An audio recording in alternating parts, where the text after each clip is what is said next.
आराम नाल आवन दिखाई मोड़ अस्सलामुअलैकुम दोस्तों की हाल चाल तुम देखते पे लतीफ़ एनिमल टीवी में थोड़ा वीर मुहम्मद लतीफ़ जट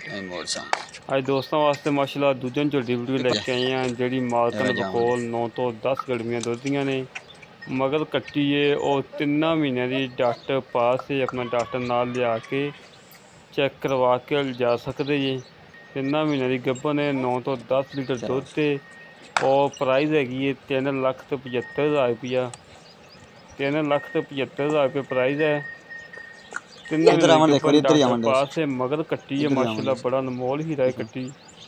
और मेरा वीर चेक कर लैन थान माशाल्लाह मुट्ठी मुट्ठी लगा है बड़ा लाजवाब लगा है पुट्ठा खुडा टाका